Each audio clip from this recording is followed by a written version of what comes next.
கனிமொழியே என்னை கொன்று போகிறாய், கடைவிழியால் என்னை தின்று போகிறாய். கனிமொழியே என்னை கொன்று போகிறாய், கடைவிழியால் என்னை தின்று போகிறாய். இதயம் உடைத்து என்னை வாழச் சொல்கிறாய்,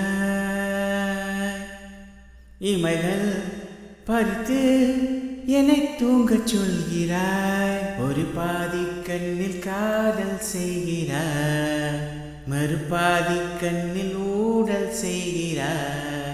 நான் 8 திக்கும் அலைகிறேன், நீ இல்லை என்று போவதா? அடிபற்றி எரியும் காட்டிலே நான் பட்டாம்பூச்சியாவதா? நான் 8 திக்கும் அலைகிறேன், நீ இல்லை என்று போவதா? அடிபற்றி எரியும் காட்டிலே நான் பட்டாம்பூச்சியாவதா?